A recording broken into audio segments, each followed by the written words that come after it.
Hello, YouTube. R Payne here. Listen, this is going to be another one of my political reactions to what's going on.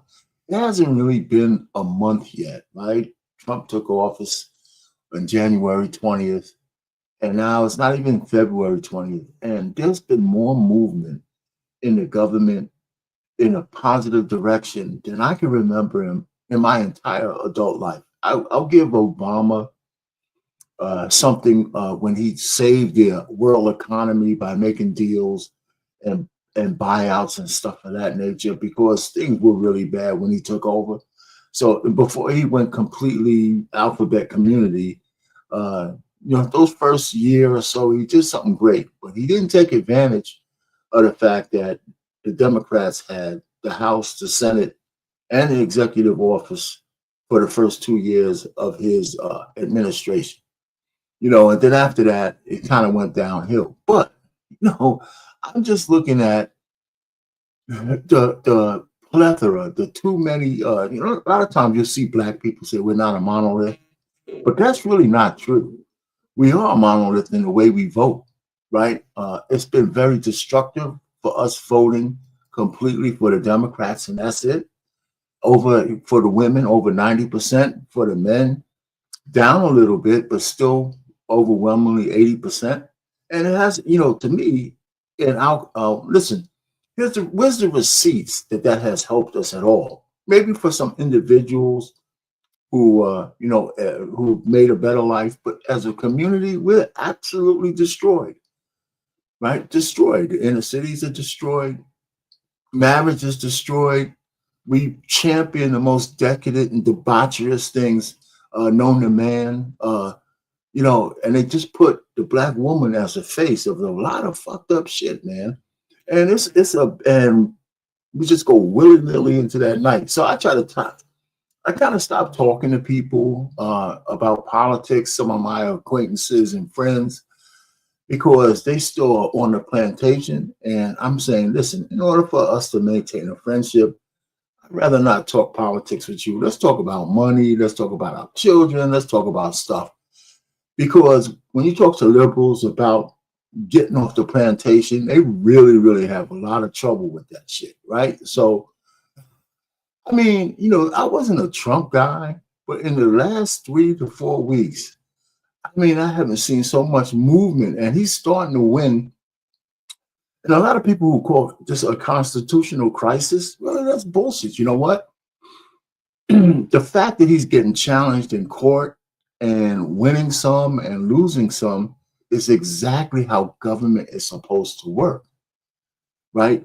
Some of the courts have overreached and overstepped their boundaries by telling the executive that he can't do something with his organization that he should be able to do. And some things that he put out in an executive order cannot stand without some constitutional correction by a judge. So it's turnabout is fair play. You got it. That's how the levers of government works. So some of his executive orders, some of his executive orders actually need to go through Congress, and they need to be codified and turned into law by the Congress, by the House and the Senate with his signature in order for them to stand if a new president comes in that has a different ideology. So he knows that those executive orders are only temporary as long as the Republicans remain in office. So that's not a good way to govern the country either, right? So you need to codify some of these things, but he just wants some major victories. Like, for example, that the halt that they put on his buyout for government employees, a lot of people misinterpreted what he talked about as a buyout. He made a deal with the employees that if you don't want to come into the office, I'm going to give you an opportunity to stay home, and you're going to still be on the payroll, but you pretty much don't have to do shit, right? We're going to just pay you, right, the 40 hours a week. And by the end of September, you actually have to leave.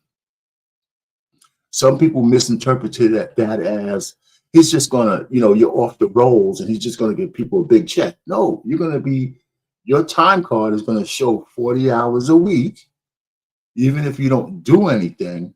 So constitutionally, that was not a constitutional thing. If those dollars for those employees is actually in the budget, right? It's in the budget already, you know. So if they got a pay number, that number is still active until those people retire. So it was a good deal, and the courts upheld that.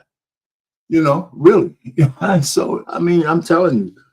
And he said in the Oval Office that he'll comply to some of these judgments, even though he doesn't agree, because he thinks they'll be overturned in appeals. And so he's just following the law. So now what I was going to do with this reaction, I was going to show the press secretary, the press secretary's recent, I guess what you call it, announcements for whatever the hell they call it, right? She's talking. What's her name? Caroline. So she's going to talk and she's going to answer questions. And I want to do some reactions to that.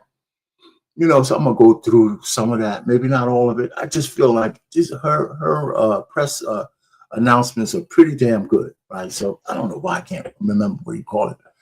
But anyway, so we're going to go ahead. I'm going to go right into that so I can stop rambling. And we're going to listen to my girl, the press secretary. Young lady, I think she's still in her 20s. You know, she's so much better. Yeah, okay, Levitt. Yeah, Caroline Levitt.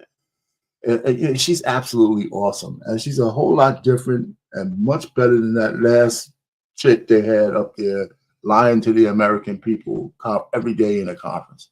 So here we go. Let me go ahead and share that. What does she got to say?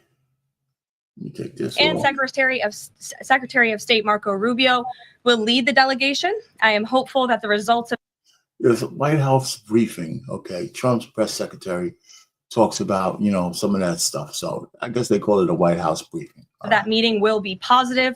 It is time to stop this ridiculous war where there has been massive and totally unnecessary death and destruction. God bless the people of Russia and Ukraine. I myself just spoke to the president about these calls, and he told me to tell all of you they were very good calls. They were very positive, and the administration is wholeheartedly committed to a peace deal to end once and for all the Russia-Ukraine war. More on that later. I'm sure you'll have more questions to ask. This week, the president has continued to deliver. Well, let's not skip over the war. I'm telling you that probably somewhere before the end of this month, he's going to end that war. It's going to be, without taking sides. And it's real simple that anybody who had a pulse on the war at all is that Biden and Harris set Zelensky up for this destruction by intimating that they would let him into NATO. And there was no way Putin would agree with having American missiles right on his border. I mean, it's as simple as that. And Zelensky wanted the protections of being in NATO so he could continue to fleece America, right? And the point really is that they should have never offered him that. You know, they should have never offered him a chance to become part of NATO. That's crazy. You know, now 1 million people are dead because of that stupid bullshit. And now some lands like Crimea and some other places, Russia's never given that land back. That's not going to be part of the deal.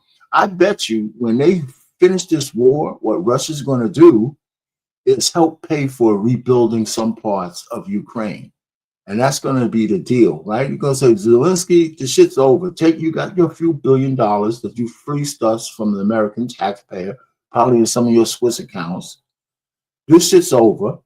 You're not getting some land back, but we'll have Russia chip in to help rebuild some of your infrastructure. I can see that happening. And then the Russians will say, okay, listen, as long as they never become part of NATO, then I can agree with some of that. I can almost see that shit happening as part of the deal.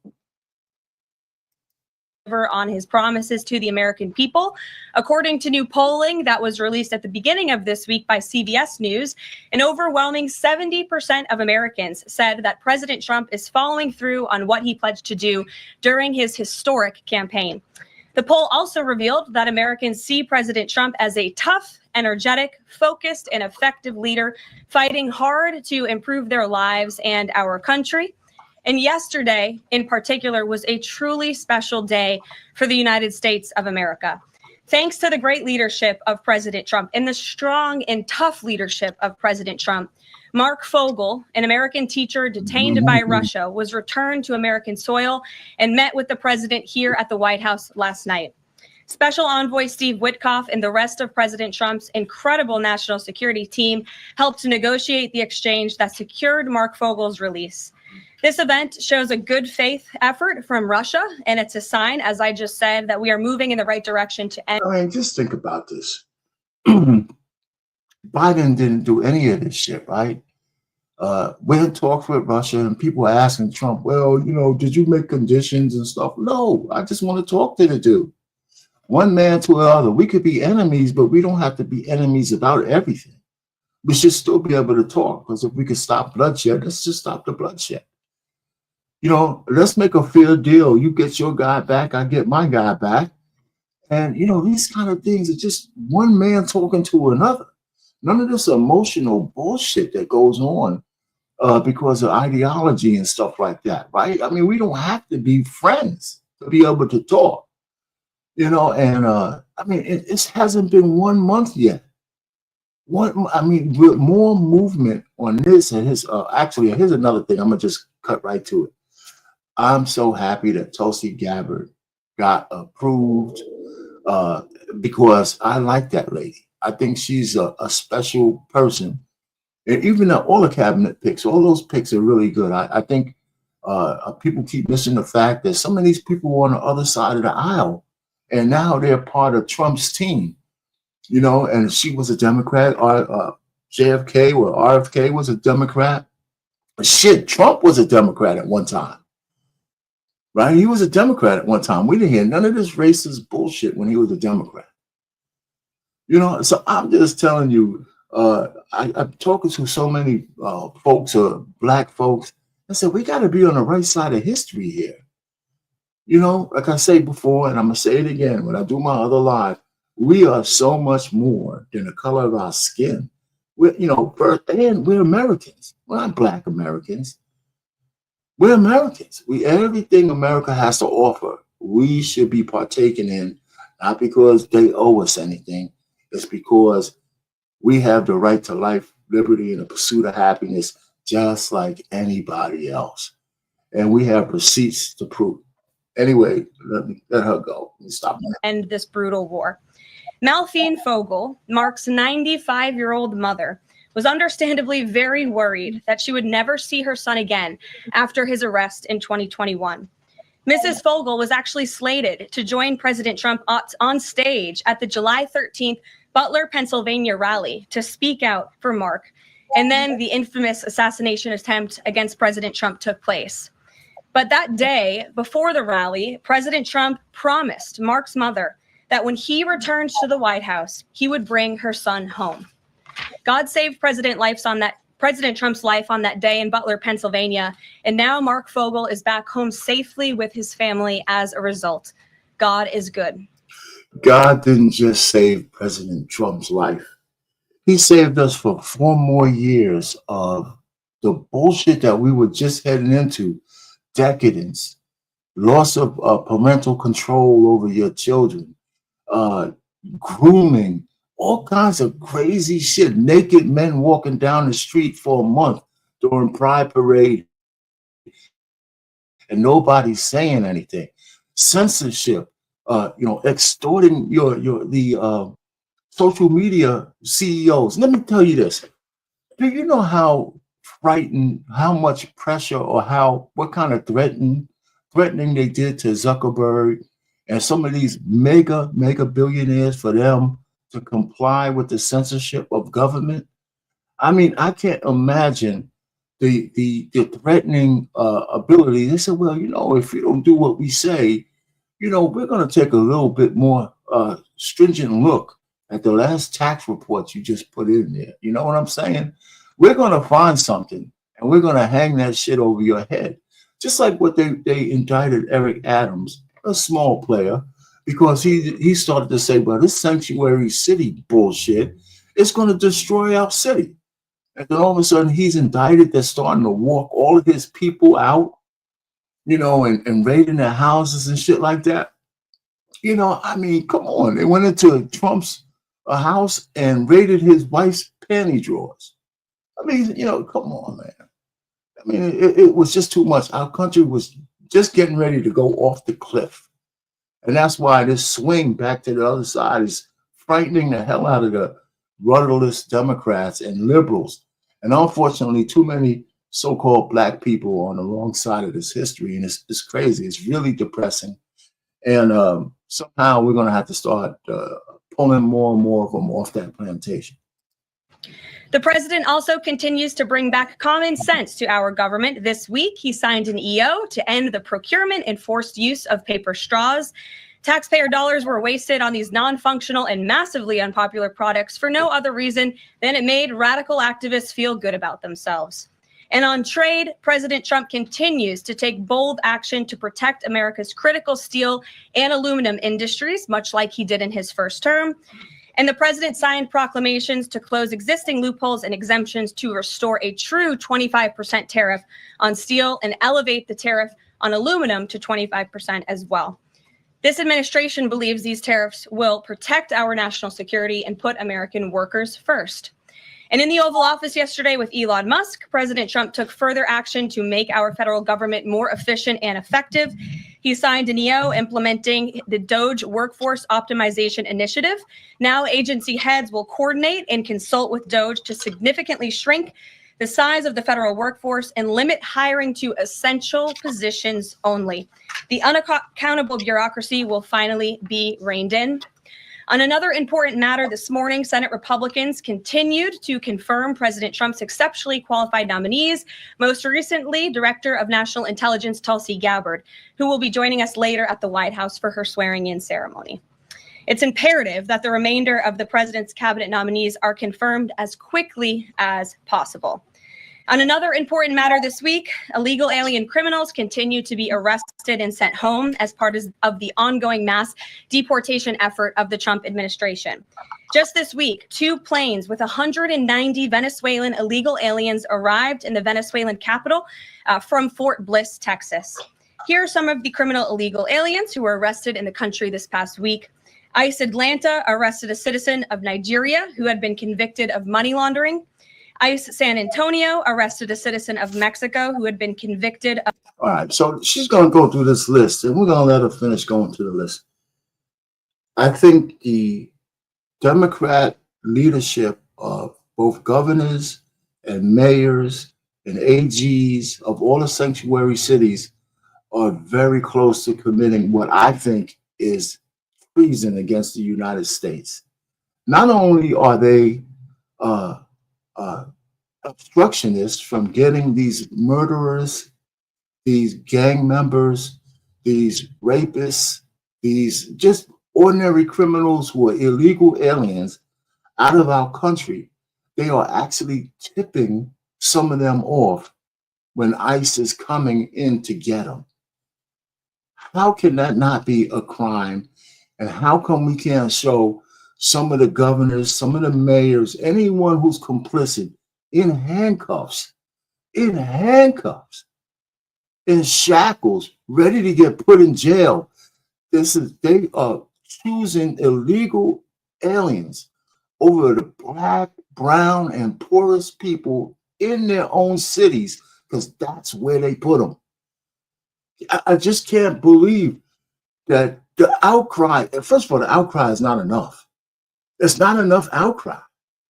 If this was wartime, they would be, I don't even want to say it. And we are at war. And they're protecting murderers, criminals, rapists, all this stuff, and trying to justify it. And the outcry, even from Trump and the rest of them, it's not enough. It's not enough. There's got to be some criminal sanctions against these cities, and withholding money from them is not enough. It's not enough. I can't see anybody voting blue ever again. I just can't see it. Why? Why? Anyway, this shit just burns me. You know, I mean, it just really burns me up. Of assault. ICE Denver arrested a citizen of Mexico who had been convicted of aggravated assault. And ICE Houston arrested a citizen of Mexico who had been convicted of aggravated assault. Now, before I take questions, I would like to address an extremely dishonest narrative that we've seen emerging over the past few days. Many outlets in this room have been fear-mongering the American people into believing there is a constitutional crisis taking place here at the White House. I've been hearing those words a lot lately. But in fact, the real constitutional crisis is taking place within our judicial branch, where district court judges in liberal districts across the country are abusing their power to unilaterally block President Trump's basic executive authority. We believe these judges are acting as judicial activists rather than honest arbiters of the law. And they have issued at least 12 injunctions against this administration in the past 14 days, often without citing any evidence or grounds for their lawsuits. This is part of a larger concerted effort by Democrat activists and nothing more than the continuation of the weaponization of justice against President Trump. Quick news flash to these liberal judges who are supporting their obstructionist efforts: 77 million Americans voted to elect this president. And each injunction is an abuse of the rule of law and an attempt to thwart the will of the people. As the president clearly stated in the Oval Office yesterday, we will comply with the law in the courts, but we will also continue to seek every legal remedy to ultimately overturn these radical injunctions. See, now that's critical what she just said, right? Because they're willing to take the shots from these judges who are overstepping their bounds. But once again, if you look between a little deeper, even though they're overstepping their bounds, right, and they're going to eventually get overturned, and some of this stuff might go to the Supreme Court. If Trump overturns his bounds, I expect him to be caught as well. Like the birthright citizenship, I don't believe you can change the interpretation of that by an executive order. That needs to go to a court for a full adjudication. But some of these other executive orders just make common sense. I want to run my executive branch, get the hell out of my way. I have a Title II, Title II authority to do whatever the hell I want as an executive, as long as it's within the bounds of my power. And your judicial guys, no matter how you feel about it, you ain't supposed to start changing that shit. Now, you could challenge it, and I'm going to listen to you, but I know I'm kind of confident that I'm going to win. Just like the $59 million that FEMA, the 4 people from FEMA got fired because they went against the executive and sent money to New York City to put people up in luxury hotels to continue to pay for that. And he said, you know what? You're gone. We're going to stop that money. And then the judge came in and said no. And then real quickly, the appellate court or some court says, you know what? Hey, this is within his right to not let that money go through. So again, the system works, even though it's being the obstructionist. The system still works. It's in place, right? And listen, why was FEMA involved in anything that had to do with illegal aliens in the first place? Right? Why did they try to funnel FEMA? So I don't care what wing of FEMA. They ain't supposed to be dealing with illegal aliens. Not at all. So know what? You can't even justify that money going there. You know, and then in the same backdrop, you're telling the people down in Carolina and down south, go online with no electricity or no nothing and get your $750. What the fuck is going on, man? What's going on? You know, it's just crazy. You know, it's craziness, man. And I'm not even getting on the so-called blackity blacks who are against being on the right side of history because they want to stay on a mental plantation. The Democrats had us in shackle slavery, and now they got us in mental bondage. And we're sitting down here like, which way do we go, George? With all of this bullshit, man, get out of here. functions and ensure President Trump's policies can be enacted. So here in our new media seat today, we have Chris Pavlovsky, an entrepreneur who has a strong passion for protecting freedom of speech. Chris started the video sharing platform Rumble in 2013 with a mission of protecting a free and open internet from censorship by big tech and governments around the globe. The platform has always been a place for independent creators to share their authentic opinions, and they have always included President Trump, in contrast to the way he was censored by other platforms in years past. Since its founding, Rumble has grown exponentially, recently marking 67 million monthly active users. It's a lot of users. If you're watching right now and interested in sitting in this seat, you can apply whitehouse.gov/new media. With that, I will take your questions. And Chris, why don't you kick All it? right, so this is a big thing, right? This is something that the Biden administration and all the Democratic administration would never do. Give a voice to the folks who are not part of the so-called legacy media. They used to call it mainstream media, but they're really legacy media now, right? They're dying out. Their ratings are in the shit heap.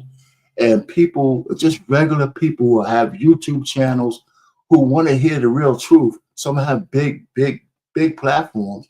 They've now got a seat in the press room where they would never get a seat like that before. So now they have a seat, and this guy from Rumble is being recognized first before ABC, MSDNC, even Fox for that matter, anybody. They're giving him, this guy, a chance to speak and ask a question first. And I think that's a good thing, right? More information as opposed to censorship is what we need. We need to have both sides, and so we can have debates, right? And we could put what your bullshit is up against what somebody else's bullshit is, and we could try to funnel through and they delve down into what the truth might actually be. Because there's only one truth, not many truths. Anyway, so here's the questions, and we're going to start getting into this question and answer part of this press briefing. That's what the word I wanted, the press briefing. And let's go. Us off on this very busy news day. Carolyn, thank you very much to you and President Trump. It's an honor to be sitting here in the new media seat for the White House press briefing and to be able to demonstrate why freedom of expression is so important. Rumble was the victim of censorship at the hands of multiple foreign governments. It's clear there are still many countries who oppose free speech and even target American companies. Can you describe what the administration will do to protect U.S. interests and values worldwide? Sure. Well, thanks for the very important question. And I think that free speech and ending censorship, both here at home and also abroad, is an important part of President Trump's agenda. I think first, President Trump has led by example on this front as the leader of the free world, the president of the United States, with his show of access and transparency on a daily basis. The president takes questions from all of you almost every single day and really reveals what he's thinking and feeling. And I think that serves as a great example to the rest of the world. As for tangible actions that the president has signed, he did sign an executive order, I believe on day one, certainly within the first week of this administration, to restore free speech and stop government-sponsored censorship here at home. And the EO made it very clear that federal employees are not allowed to engage in any activity that would infringe upon the American people's right of free expression. So I think the president has led quite strongly on this. And I would just add, this is part of the reason we have a new media seat, to invite new voices into this room. Again, we're going to need to expand this room because so many people are interested, and we're very excited about that. It's a privilege to cover this White House, but we want all voices to be heard. So, well, before she goes on, hey, listen, anybody who's in the audience, hit the like button, hit the dislike button. I don't care. Just hit it. You know what I'm saying? I just give me some receipts that you were here listening, whether you agree or not. Put a comment in there.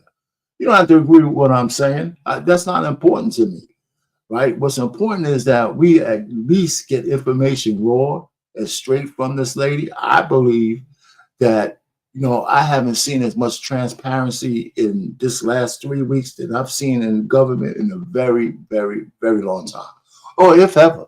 Thanks for being us with here, Chris, and I hope you enjoy the briefing. Sure. Jordan. Thanks, Caroline.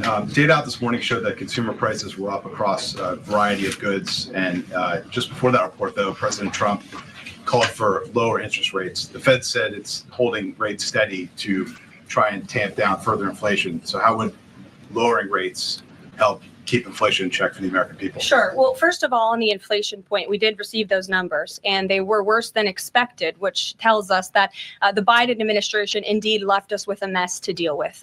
It's far worse than I think anybody anticipated because unfortunately the previous administration was not transparent in where the economy truly was. We know people at this. Well, here's what's fair, right? And I hate this. Right now, I agree with her, right? Because it's only been 3 weeks in, 4 weeks in. Money markets don't change that well. Prices of stuff is not going to automatically go down just because Trump is in there. Inflation was inflation. And it has a certain amount of momentum that's not going to change just because he became president. So they're talking about interest rates. But how long do they get to keep going to the well? Is it 6 months? Is it a year? I know it's not 3 weeks, but at some point, saying that, you know, we inherited this thing, it's true, but the longer you start implementing your policies, there's got to be a point where your policies start to work, right? So whether that's a year, is it 6 months, 9 months, okay, that's up for debate, but it's definitely not 3 weeks.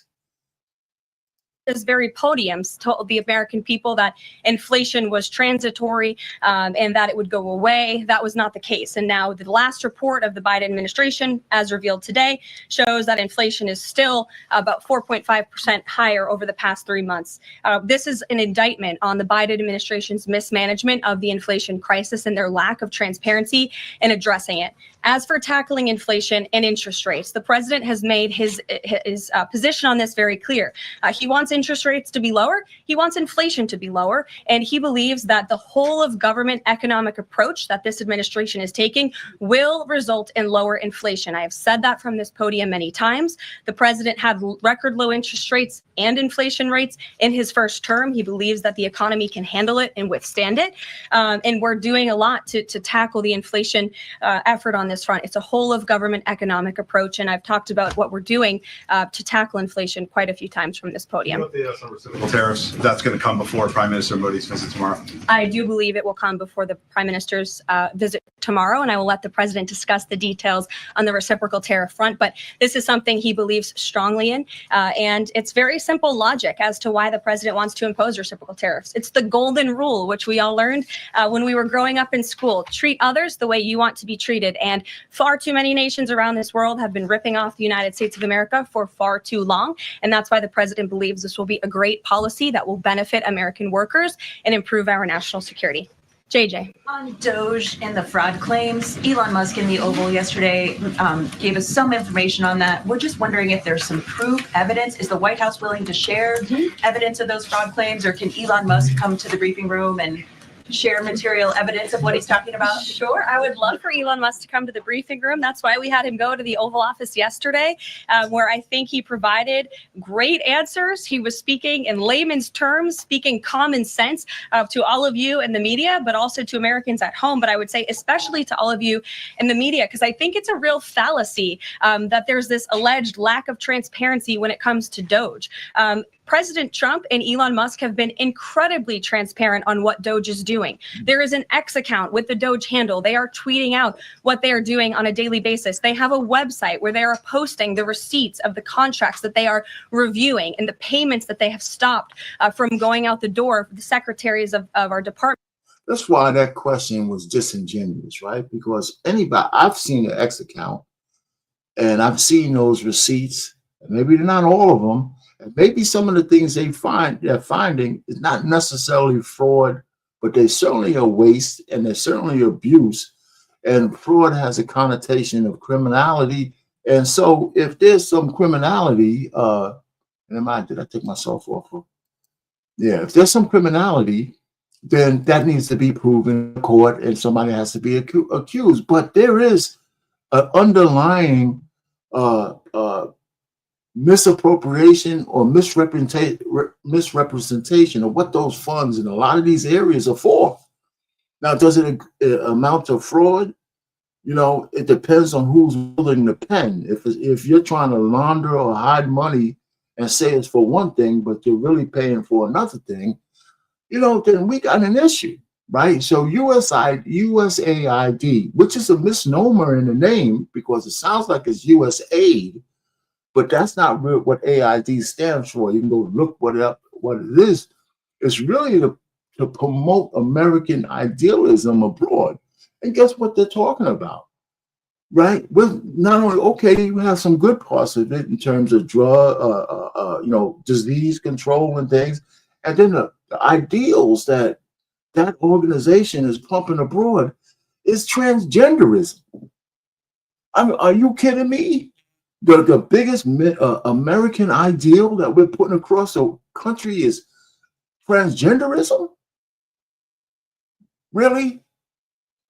You know, I mean, how much money do you want to pay of your taxpayers' dollars for that?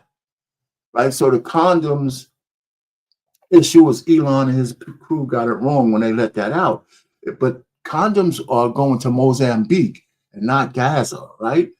But yeah, and maybe it was to stop the spread of AIDS. But are we responsible for doing that? Paying for that? I'm talking about millions of dollars. So listen, all I'm hearing is now these guys could bust, you know, have some sex on our dime and just protect themselves, whether they're using the condoms or not, right? Condoms are for people to have pleasure, right? Because we know they're going to have pleasure. So now we're paying for people to bust it out, but they're doing it safely. Why we got to pay that? I don't give a shit whether it's going to Gaza or Mozambique. And we shouldn't be paying shit for that. What happens to the rest of the African countries? You know, it's just stop. It's just stop. It's just too much. Departments have stopped from going out the door. And I would also say that before it was Elon Musk making our government efficient and accountable, it was some unnamed bureaucrat that none of you knew. Elon Musk is the richest man in the world. He's also now one of the most highly scrutinized men in the world alongside President Trump because of what he's doing and the access that he is allowing. So there's great transparency. As for the actual receipts, we are happy to provide them. And I actually brought some today because all of you know I love to bring the receipts. We have contracts upon contracts that we can send and provide this information to you. Let me be very clear. We are not trying to hide anything. We have been incredibly transparent and we will continue to be. These are screenshots of contracts that DOGE found across our government. This is a DEI contract, $36,000 for U.S. citizenship and immigration services. That is against the president's policies and his America First agenda. This is a $3.4 million contract, a Council for Inclusive Innovation at the U.S. Patent and Trademark Office, Department of Commerce, another DEI contract that DOGE identified. I can continue to go through these. Oh, I love this one, $57,000 for climate change in Sri Lanka. What is this doing to continue the interests of the American people? Absolutely nothing. These are the line items across the federal government that DOGE is identifying daily. They're moving very fast. There's a lot of paper that we can show you, but we're happy to do it. This administration has been more than transparent about what DOGE is doing. And here's one of their tweets that they posted about the mine. I believe this is in Pennsylvania, where the federal employee retirement system is being processed. Did anybody know this was even happening in our country before Elon Musk talked about it in the Oval Office yesterday? A lot of Americans didn't. So we are providing transparency and acceptance. Yeah, y'all got to go back. Listen, it's hard to believe that the retirement system is based, you know, the backlog of retirements has to go through this antiquated process. And matter of fact, I just glossed through it when Elon Musk was talking about it. But I think everybody go back to that Oval Office presentation or discussion he had. And I couldn't believe that this is real. I mean, if it's actually real, probably got to go on X now to go see it. I think she might have got that from X. And you go on X, it has a little dollar sign there, and you know, and they have DOGE has his own little, I guess, channel or website, you know, whatever, on X, you know, with a blue check mark, so it's the right one. And you just go down that list, and I'm gonna have to go back and check that out. But I just can't believe it that we're still doing business this way, and it's crazy. It's just absolutely crazy. Accessibility on a daily basis when it comes to DOGE. And I also have a DOGE daily report, if anybody would like it, on all of the things that they are identifying and finding. We're happy to provide this information to you. We're talking about it every single day. Are all those things you just mentioned fraud, or are they waste, or are they just contrary to the president's policies? I would argue that all of these things are fraudulent, they are wasteful, and they are an abuse of the American taxpayer's dollar. This is not what the government should be spending money on. It's contrary to the president's priorities and agenda. And again, we can continue to provide you the receipts for all of the fraud, waste, and abuse. And yeah, you know what? Here's the deal. That's why I think this lady is disingenuous, right? Like the only reason why we should be concerned if we could only find fraud, but waste and abuse is okay.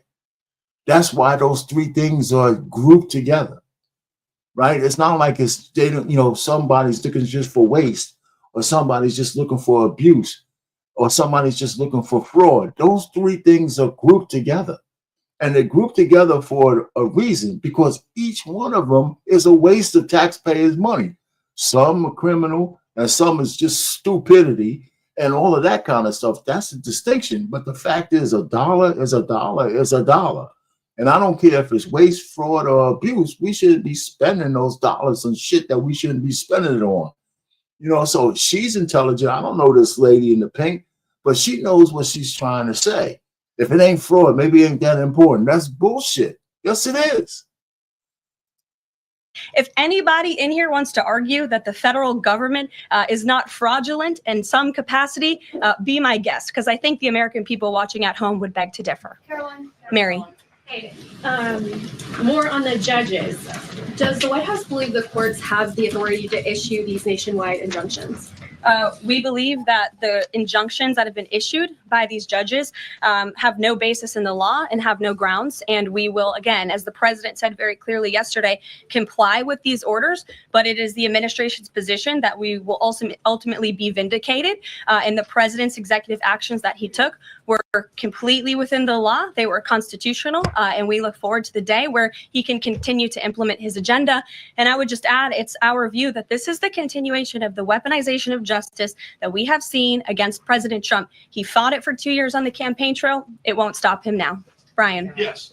I want to go back to DOGE just for a second. Earlier, the subcommittee headed by Chairman Marjorie Taylor Greene, her and her staff discovered $2.7 trillion in improper payments to Medicare, Medicaid, overseas, to people who should not have gotten it. Some of this room might have missed that press conference. Can you elaborate on what the president is thinking at this point? Well, again, that's another example. There's a very long list of the fraud, waste, and abuse that DOGE is identifying on a daily basis. Elon Musk also talked about yesterday about Social Security payments that are going out the door for people who are no longer with us. Unfortunately, I would say that is certainly fraud. There's also a lot of contracts they've identified that, just as a hypothetical example, are $1 million, but only 500,000 went out the door. So where's the rest of that cash? And so that's the thing. Those are the things that DOGE is working on every single day. And I would just remind everybody in this room, this is what President Trump campaigned on doing. He's delivering on a promise that 77 million people elected him to do. James. Thank you very much, Caroline. Two foreign policy questions, if I may. Sure. First, the statement that was released after this morning's phone calls identified Mr. Witkoff as the special envoy who will be part of the delegation that undertakes to resolve the Russia-Ukraine war. I had thought that that individual was General Kellogg, and so can you clear that up? Sure, I'd be happy to. As you mentioned, the president, in his truth, following the phone call with Vladimir Putin, said that he has asked Secretary of State Rubio, the director of the CIA, John Ratcliffe, our national security advisor here at the White House, Michael Watts, and Steve Witkoff to lead the negotiations. As for General Keith Kellogg, he remains a critical part of this team in this effort. He's played a tremendous role in getting the negotiations to this point, and he's very much still part of the Trump administration. The other subject is Iran. I took note of President Trump's comments in his Super Bowl interview with our colleague Brett Baer to the effect that he wants to do a deal with Iran. However, that interview appeared after the supreme leader of Iran, the Ayatollah Ali Khamenei, had already ruled out any additional negotiations with the United States. So kind of a two-part question. A, what gives the president any confidence that Iran will come to the table? And B, more fundamentally, why is the president interested in doing a deal with Iran instead of doing everything he can, perhaps short of U.S. military intervention, to try and hasten the end of what many of his own supporters regard as an evil regime? Well, the president has made it very clear that he will never allow Iran to have nuclear capabilities. That is a red line that he has drawn, and he will not allow that to happen. But you asked why President Trump wants to make a deal. I would remind you, he's the master of the art of the deal. He is America's deal maker in chief. He leads from a position of securing peace through strength. And I think time and time again, already in just 4 weeks, we have seen the president being able to negotiate successful deals with our partners, our adversaries all around this world. The release of Mark Fogel just last night is something that I think speaks to the president's deal-making ability. This is something that the Biden administration allegedly tried to do for 3.5 years. I think you all should go back and ask some of those Biden administration officials what they even tried to do and why weren't they successful? Because for 3.5 years, Mark Fogel sat in a Russian prison, and it took President Trump 3 weeks to get him back on American soil. There's nobody better at making deals than Donald Trump. Phil Wegman. Thank you. 2 foreign policy questions. Ukrainian President Zelensky has said after the war that he wants NATO membership or nuclear weapons. We heard Defense Secretary Hegseth say that NATO membership was unrealistic. What's the president's view on the other option, on a nuclear Ukraine? I have not talked to President Trump about Ukraine's NATO membership or their nuclear capabilities. I would leave it to him to discuss. Listen, again, we're not going to put a nuclear weapon in Ukraine, all right? Just no way. First of all, it sounds stupid. I mean, we want to bring some common sense back to it. A nuclear weapon in the Ukraine is declaring war on Russia. Right? We're not going to do that. We're not going to if we don't want this guy to be part of NATO, who's going to give him a nuclear weapon? I mean, it's the stupidest question in the whole goddamn world. I guess it has to be asked. But America's not going to put a nuke in Ukraine. And there's no way that Putin would accept a nuke in Ukraine. If we want to stop the war, that's the last thing that's on the table. It's not on the table. It's idiocy. It's just not going to happen. So I guess you have to put it out there, but it's not going to happen. I mean, come on, man. We don't. If Putin went to war just for the thought of Ukraine being NATO, do you think he's going to agree to them having nuclear weapons pointed at Russia? I mean, it's just stop. But I will tell you again that Secretary Rubio and also the Vice President, J.D. Vance, will be meeting directly with President Zelensky in Munich on Friday, and I'm sure they will provide a readout of that conversation and that discussion. And then the second question, given that this administration has called on Europe to take more responsibility for their own defense, I'm wondering, will the EU or any other European nation other than Ukraine be involved in these peace talks? I don't have any European nations who are involved currently to read out for you. Certainly, the president has deployed a very strong team to continue these negotiations. And the fact that he was on the phone with both President Putin and President Zelensky today shows that he's very much involved in this effort as well. And then just a follow-up, I guess. Sure. Should we expect the president to negotiate in person with Zelensky and Putin? I don't have anything to read out on that for you today. Maggie, good to see you. Thanks for taking the question. You talked about the transparency with DOGE and Elon Musk's press availability yesterday. There is a conflict of interest law in place that says that people who have personal interests can't interact with government entities that could touch on those. Has President Trump signed a waiver for Elon Musk? Does such a thing exist? If it does, will you guys release it in the interest of transparency that he's committed to? I have not seen the law that you are referring to. What I can tell you is that Elon Musk, as I've confirmed before, is a special government employee.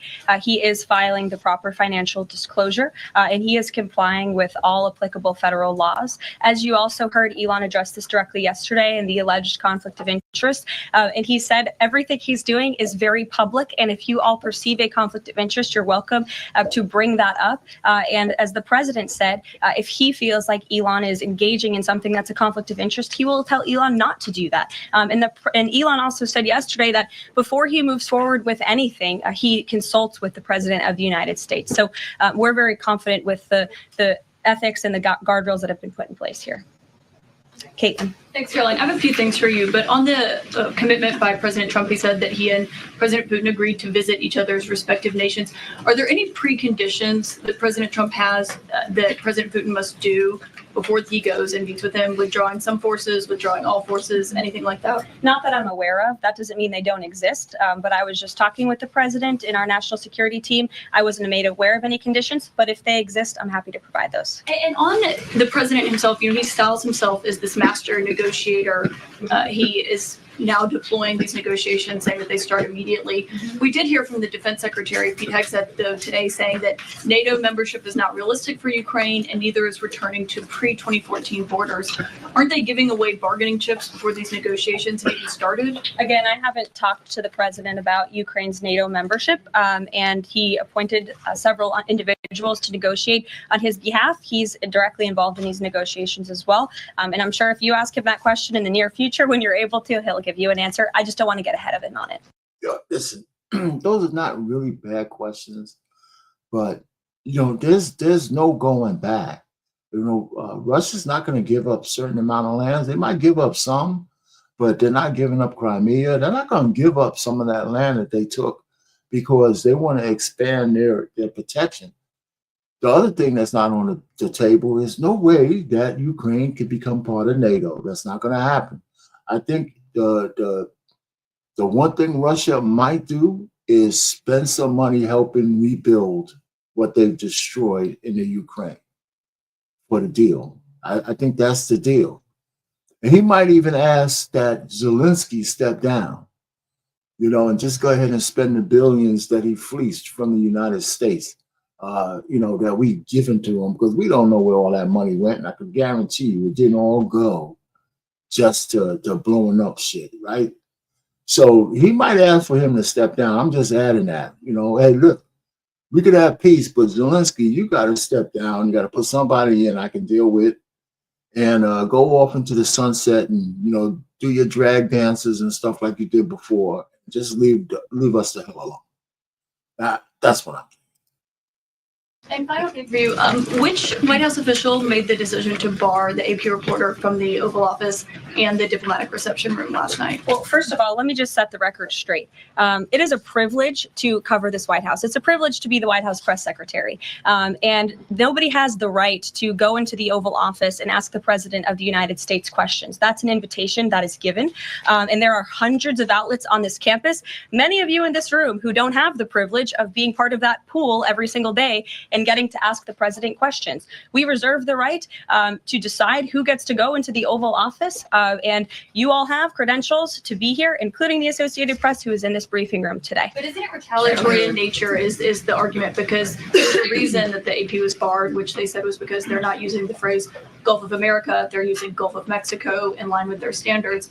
And so the question here is this setting a precedent that this White House will retaliate against reporters who don't use the language that you guys believe reporters should use? And how does that align with the First Amendment commitment that you were just talking about? I was very upfront in my briefing on day one that if we feel that there are lies being pushed by outlets in this room, we are going to hold those lies accountable. And it is a fact that the body of water off the coast of Louisiana is called the Gulf of America. And I'm not sure why news outlets don't want to call it that, but that is what it is. The Secretary of Interior has made that the official designation in the geographical identification name server. And Apple has recognized that. Google has recognized that. Pretty much every other outlet in this room has recognized that body of water as the Gulf of America. And it's very important to this administration that we get that right, not just for people here at home, but also for the rest of the world. Well, listen, and here's another thing. I mean, that land is governed by the United States of America. That body of water, those are our territorial waters, right? Some of it is international, but the land, the shelf and the land underneath it is American sovereignty. We can name it whatever we want to name. I'm surprised it was named the Gulf of Mexico to begin with. So if people change names of things all the time. So the AP is trying to do that to just be disrespectful to the president's wishes. They lucky they're in this conference, you know. And this whole thing about retaliatory, man, President Trump has yet to become retaliatory to what they've done to him over the last 4 years, right? A FBI raid with the order to shoot to kill, you know, in his home in Mar-a-Lago is the epitome of that. So let's just stop the bullshit, you know? So just stop. Sure. Thank you, Caroline. The prisoner exchange with Russia coming at the same time as the president is now announcing negotiations to end the war in Ukraine. The timing of that is hard to ignore. Was Ukraine discussed as part of this prisoner swap?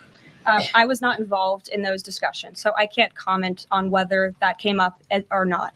What I can say is that this was a very good deal for the United States of America and for the rest of the world. As you know, we have confirmed that the Russian who will be returning home very soon, Alexander Vinnik, was a non-violent crypto criminal, and as part of this exchange, he has forfeited more than $100 million that he obtained in that illegal crime. And in exchange, of course, we got Mark Fogel, who is a middle school teacher who kissed the American soil, but kissed the ground last night when he returned to the United States of America. It was a great deal and a great day for our country, and I think everybody, regardless of political affiliation, agrees with that. And was Russia made aware ahead of time of the parameters that the administration and Secretary Hegseth was going to be announcing today? The NATO perimeters? Yes. I'm not sure. You'd have to ask Secretary Hegseth and the Defense Department on that, since he announced them. Jackie. Thank you, Caroline. Just to be clear, so when we're listening for a shift in position on U.S. policy, should we only listen to the president and maybe not the Secretary of Defense? Because what he outlined today would represent a shift in U.S. policy. I'm not saying that. I'm just saying I speak for the President of the United States behind this podium, and I will let him discuss that. Can you tell us any more about the next hostage releases? I understand another American's coming out today. Sure. I'm glad you asked. It speaks to President Trump's deal-making ability, and we can confirm the safe release of one American and two individuals from Belarus, one of whom worked for Radio Liberty. Out of respect for the privacy of these individuals, their request, we have no further details to announce on their identities, but we can confirm that one American was released today, and it's a remarkable victory on the heels of Mark Fogel returning to America last night. Anything on who the U.S. might be releasing in exchange? I don't have details on that at this moment. Anyone in exchange? I don't have details on that at this moment. I do know that these three individuals have been released and are on their way home to their respective countries. Caroline, thank you so much. Can you explain how President Trump envisions the war in Russia and Ukraine coming to an Before we move on, I can guarantee you on these releases that nobody that we're releasing goes to the level of the merchant of death for a basketball player who hates America. I can guarantee you that, right? I can guarantee you that whoever Trump is releasing, he's nowhere near at the elevated level of the merchant of death for a basketball player who has said negative shit about America, who's enjoying all that America has to offer, but still has negative shit to say about it. I can guarantee you the divide between the hostages is not that. an end? Does he expect Ukraine to hand over all the territory in question? Again, these negotiations are ongoing. I will allow the president to divulge any red lines that he may set. But I think as deals in the past have come to fruition, the president has proven one of the things that makes him a very effective negotiator is not revealing what he's anticipating from both sides. But he is at the forefront of these negotiations, in addition to the very qualified individuals who he's tasked with speaking to both President Putin and President Zelensky. And speaking of deals, a meeting with the president of the United States offers any foreign leader credibility.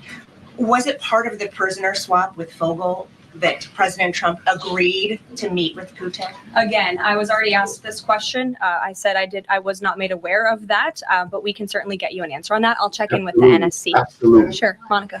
Thanks, Caroline. It's clear that this administration is dedicated to both truth and transparency. We know that with DOGE, but we also know that because this administration recently announced it's going to declassify the assassinations of Martin Luther King Jr., JFK, and RFK. I'm wondering, is it likely that we're going to see more information regarding the assassination attempts on the president's life while he was on the campaign trail? In regards to the assassination of the individuals you mentioned, President Trump signed that executive order directing the respective agencies to do it. I know that that process continues and is ongoing. He's committed to transparency in the declassification of these very important files that I think many Americans are not only interested in learning about, but also have the right to know about. As for the two heinous assassination attempts on the president's life, he's spoken to this publicly. I've spoken to him about it privately. And, as he said publicly to all of you, he feels he has a right to know about further information about the individuals who tried to kill him, tried to take his life. And so if and when we get that information, I'll leave it up to the president to decide whether or not he would like to reveal it. But I believe in the effort of transparency that we've seen consistently from this president, he certainly will. Daniel. Thanks, Caroline. I wanted to ask you about the $59 million that FEMA sent to New York City migrant hotels. Secretary Kristi Noem just put out a statement saying that she clawed back the full payment that FEMA activists unilaterally gave to NYC migrant hotels. She wrote, "Mark my words, there will not be a single penny spent that goes against the interest and safety of the American people." What does the response of the Trump administration send to any federal bureaucrats that are thinking about obstructing the president's agenda? They will be held accountable. The president is signing executive orders daily, and he expects all officials across the administration, regardless if they are a political appointee or if they are a career bureaucrat, to adhere to the will of the American people and the 77 million Americans who reelected President Trump. He's here for a reason, and he is focused every day on implementing his administration's goals, and sending $59 million to a migrant hotel to house illegal immigrants when there are still people in North Carolina and California who have not received FEMA funding is not something that this administration is going to tolerate. Tiana. See, it's at this point, I'm trying to figure out what kind of Americans do we have in office. I mean, think about it. And this goes back to when the tragedy down in North Carolina happened, when FEMA had a standing order to bypass houses with Trump signs or American flags or were conservative, to bypass them to other people who you thought was more blue as opposed to red. I mean, I just can't imagine the organizations running like that. It's just crazy. Just the thought about those people, and then they, of course, the face of it was a black woman. Thinking nothing of it. That was just what they told me to do, and she just only came out because they used her as a scapegoat. And it's turned out that a lot of black women are being used as a scapegoat for the liberal elitist mindset. And it's just crazy. I mean, she was talking like, hey, listen, it's just the way it is. I told my people to do what they told me, bypass anybody who might look like a Trump supporter. Can you imagine? I mean, what kind of America would we have if Kamala Harris would have won the election? Right? Somebody for unlimited illegal aliens. Here's another thing I'm going to say on this.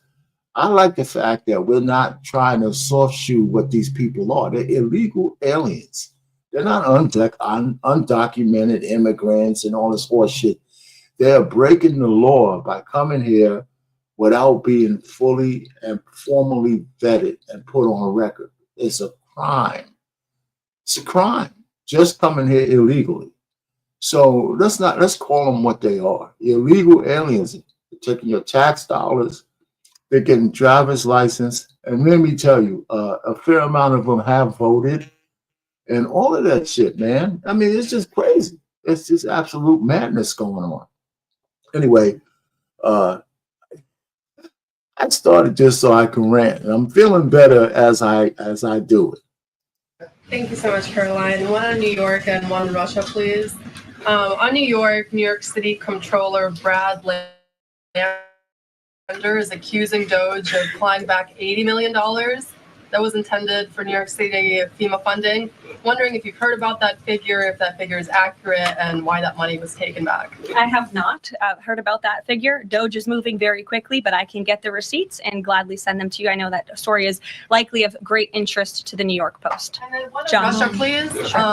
Is President Trump waiting for a kind of signal or an action from Putin to go to Russia?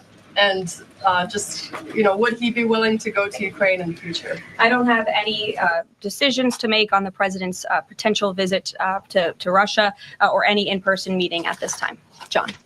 Caroline, two questions, one on foreign policy, one on domestic policy. Following up on the president's call that he had with President Putin, does the president view Russia, does he view President Putin as an ally, as a partner, as a competitor, or as an adversary?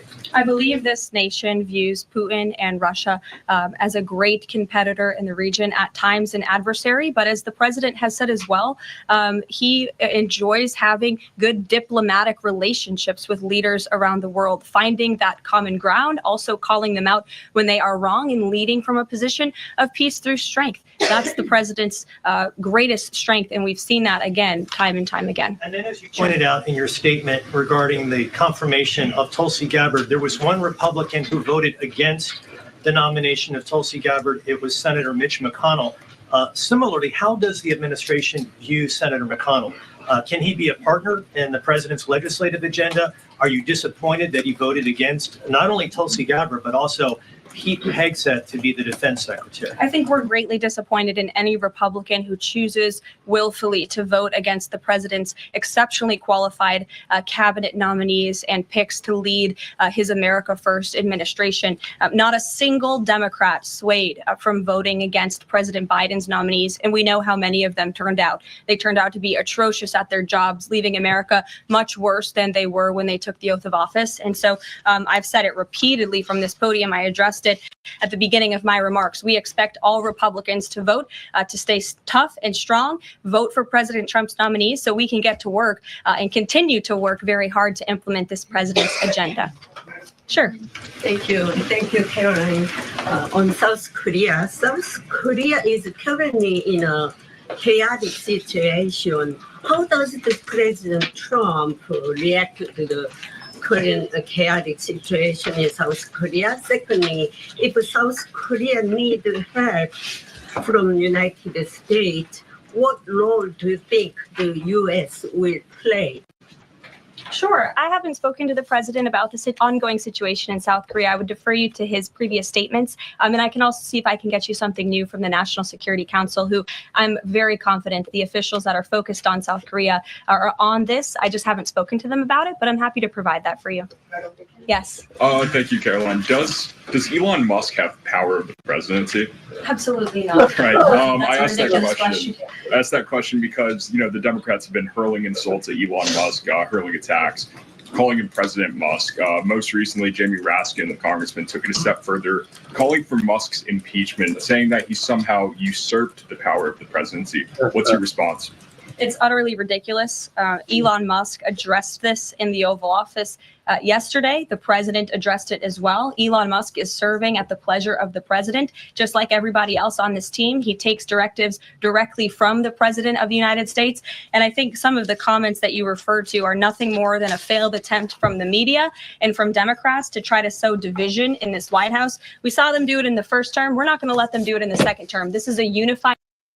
I just stopped you right there because I don't know if he was a plant, but he threw that out there, and he had to take one on the chin because it sounded ridiculous as it was coming out of his mouth, right?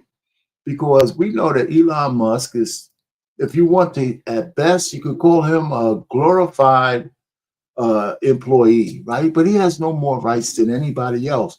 And the executive chief can hire whoever he wants, right? Elon Musk has a top secret clearance. He does, probably even bigger than that. He does a lot of business with the government. So yeah, I'm sure there's a lot of safeguards to make sure that there's no conflict of interest. But if it wasn't for that man, we wouldn't have a space program. We wouldn't have a space program. We wouldn't have something as sophisticated as Starlink, a communication network in space. I mean, the guy, whatever he is, he has the best geniuses working for his organization. And this whole thing, when they bought Twitter, he brought back the ability of, as best, maybe not 100%, but of non-censorship as best you can. Well, he censors some people himself, so it sometimes is a little hypocritical. However, you could have information on the left, information on the right, and it gets through. You got some problems with Twitter, with the pornography and stuff like that. But you know what? He's just saying that's, for some people, that's free speech as well. But anyway, listen, I'm just saying that was a softball. That was a spitball question. Of course, Elon Musk is not in charge, but the fact that the Democrats think they could sow seeds of division by throwing that out there to see if they can get Trump to bite, or somebody to bite. The ridiculous, childish nature when the country needs grown-ups to help run. You know what I'm saying? It's just a bad, the way the Democrats are acting and the liberals are acting on this in the last 3 or 4 weeks, I don't see how anybody will ever vote for these guys to put back. I can't see us going back. If you put those people back in office, we're going to go back to the days where transgenders could tell people, threaten people where you're going to lose this, you're going to lose your job. If you don't call me by my stupid pronoun, or them, or Z, or Zaza, or whatever the freak they call themselves, right? The fact that this, all of a sudden, after 100 billion years of science, we got 18 genders as opposed to a man and a woman, right? So I'm glad that they're rolling all of that horse shit back. Now, they got to take a step further. If you want to have a colorless society, you got to get rid of those questions on applications for the government that ask you what your nationality is, or that ask you what your race is. It doesn't make sense to saying, I'm going to get rid of DEI, I'm going to get rid of this, but as soon as I apply for a job, they're going to ask me whether I'm black, I'm white, if I'm Hispanic, black, Hispanic, white, am I Asian, I'm a Pacific Islander. All that shit's got to go. You got to be consistent. So these things have to be consistent. I should never, ever see another one of those goddamn questions again.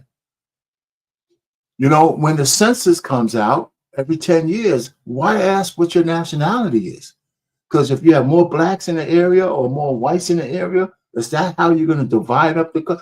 If you want a colorblind society, that shit should go away. Are you an American citizen? And how many people in your household?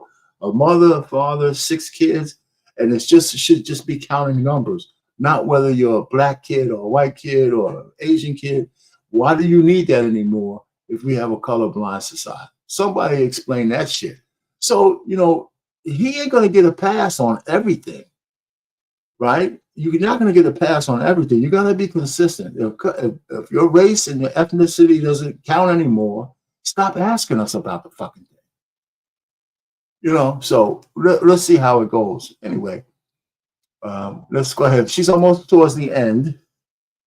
Team who is working at the pleasure of the president to do what's right for the American people. I have one more quick housekeeping note before I leave you all today. The president wanted me to share with all of you that he had a wonderful meeting with King Abdullah of Jordan yesterday.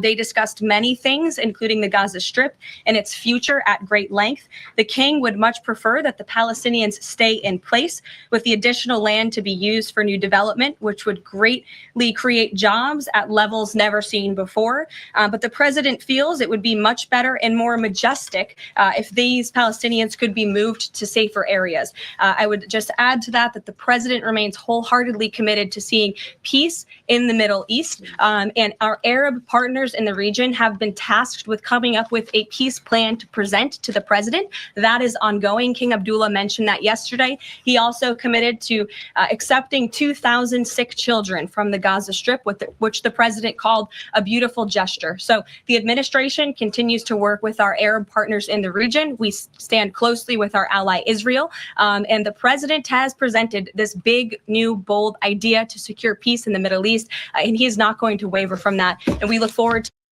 All right, so we know what she's going to say at the end. This part is pure bullshit, okay? All this part is pure bullshit. I don't agree. Let's stop talking to people like they're children. The president and Israel is trying to find a way to eradicate all Palestinians from the Gaza Strip so they could build luxury, gentrify. This is international gentrification. Right, because if anybody accepts all these 2 million, 3 million Palestinians, they're never going to be let back in the country, right? And then the Israelis are going to just start building fucking condos, and everybody's going to turn that shit into a paradise for rich fucking people. Now, I want to say rich white people, but if you're rich enough and you got melanin in your skin, you probably could buy one of those new houses right at the shore yourself. Right, but they're going to want to make sure they strip any semblance of somebody who might be sympathetic to Hamas from that whole area. And the people from Hamas, you should be damned for what you've done to those Palestinians by using them as human shields in your stupid war against Israel. You actually laid down the gauntlet that made these people lose whatever semblance of land they had left. They ain't never getting it back. It's never coming. They're never going to be able to come back. That's why they can't leave, because they know it. Right? Taking the children out of there is something I can understand. But if they evacuate that area, they are never, ever going to have an opportunity to come back. That's just a fact.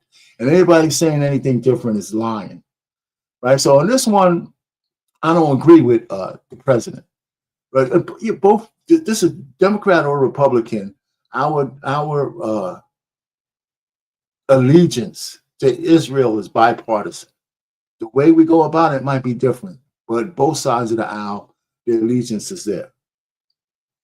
You know, you could complain about this and that, but the allegiance is there. You know. And so however you feel about it, that's just the way it is. But if they leave the Gaza Strip, I could just see, President Trump saying, shit, I only got 4 more years. I can't imagine what kind of hotel he's thinking about building on the Gaza Strip if anybody ever falls for this. Right? And you know what? But the only thing I do agree with, I have to say this before I leave.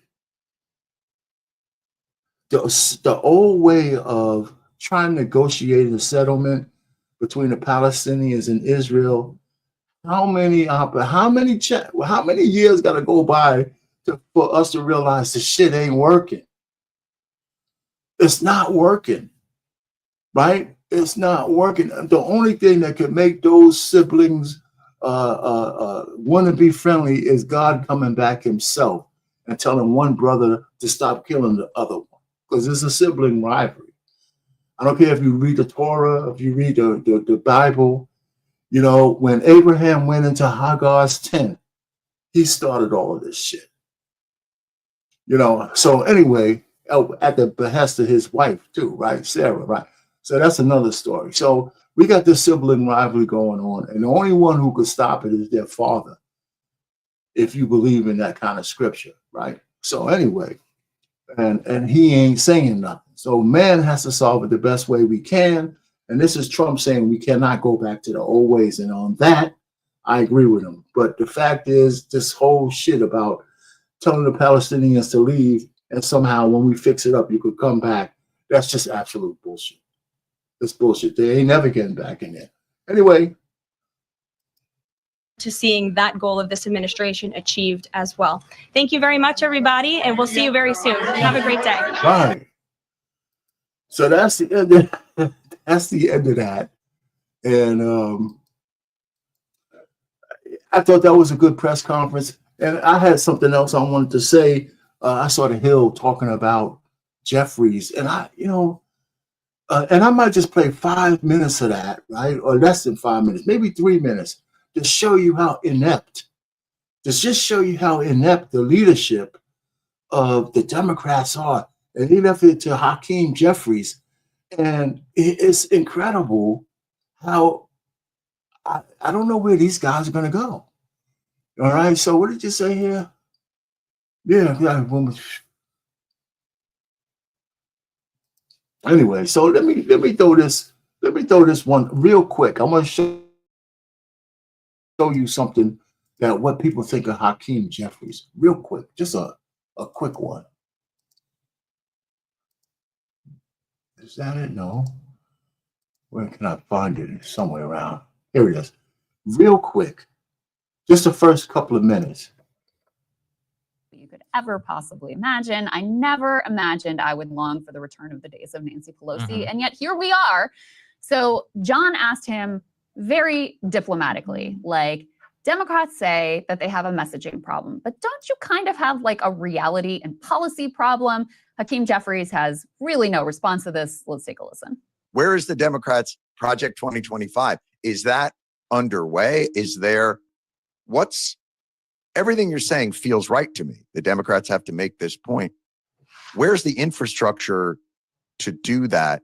And who are the leaders taking charge of that effort? Because when I listened to, I believe his name is Ken Martin, is that correct? The new DNC chair? That's right. He kept saying it's a messaging issue, as though, no, everything's going right, you just don't realize it yet. As opposed to, we've gotten away from New Deal values. Does that make sense to you? Well, I think there's a few things going on here. Yeah. In terms of how we better communicate with the American people, Maya Angelou said it best. People won't remember what you say.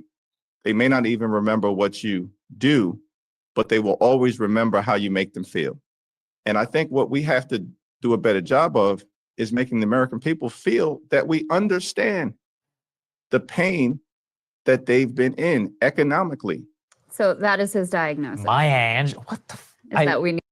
Can you imagine it? Listen, he's talking about making the Americans feel their pain. Where the freak have you been for the last 4 years? What are you talking about? Maya Angelou? I mean, this guy, I mean, if he's not even Barack Obama light. It's just the stupidest shit I ever heard. That's his answer. We got to somehow make the American feel. The only thing that the Democrats are trying to make America feel is afraid. That's it. Your whole everything, the whole thing was anti-Trump to fear. And like, you know, the saddest part of it is that I got grown men, black men, and people in my circle saying some of the dumbest shit. And some of these guys are very successful. You know, I mean, like they're really afraid of the future. Like as if we haven't been through the worst of shit from the past.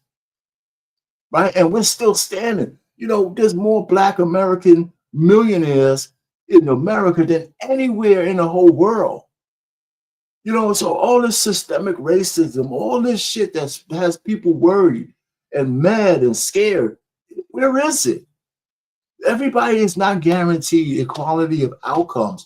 And the conduit that the Democrats and the liberals do is they use the black woman who feels more inferior than any other woman out there. They want to be coddled, they want to be affirmed, and they're willing to be spokesmen and spokeswomen for some of the stupidest shit in the whole world, as long as it makes them cling to the victimization that's out there from the liberal.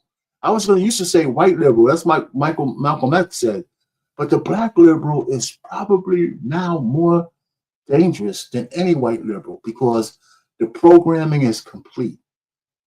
The program is complete. We're self-destructing right before our eyes because we're worried about shit from the past as opposed to where we belong in the future. We don't have no families. We have kids. We have women who don't want to have no children because being a mother has somehow become less than a human. It's just a married mother, not just a mother. You could pop them out in the field like a wildebeest, but being a mother to some kids with a husband in the house is somehow less than being a woman. You know, in that kind of belief, it's absolutely crazy where women say, well, you know, if I'm married, I have to go to work, so I should have equal say and lead my household and not the man. Well, that's against the natural order of things. And it doesn't work in the long run. Anyway, so I just wanted to show Hakeem, if that guy's the leader of the Democrats, those dudes, they're in trouble. They're in big trouble. And I'm only this passionate because I've been a Democrat. I've been voting Democrat for what? I'm 66, for like 60 years. I'm not 60 years, but ever since I was 18. Just vote here, just vote here, just vote here, just vote here. And then I'm noticing through my decades of life, nothing for us has gotten better, but has gotten worse in terms of our communities are destroyed. Maybe individuals like me, you know, got their engineering degrees and got their jobs and raised their families, but it's more in a vacuum as opposed to my daughters. Most of their friends didn't have both parents. They were looking like, you know, outliers because they had both of their parents. The kids from the school used to come over our house while both their parents or the parent had to work before they picked them up because school was let out early. So the mothers would come and pick them up. Not fathers, but the mothers. Anyway, listen, I could start a whole new thing. Let me get the hell off of here. Catilia, and anybody else who popped in, if you can't hit the like button, all that kind of stuff.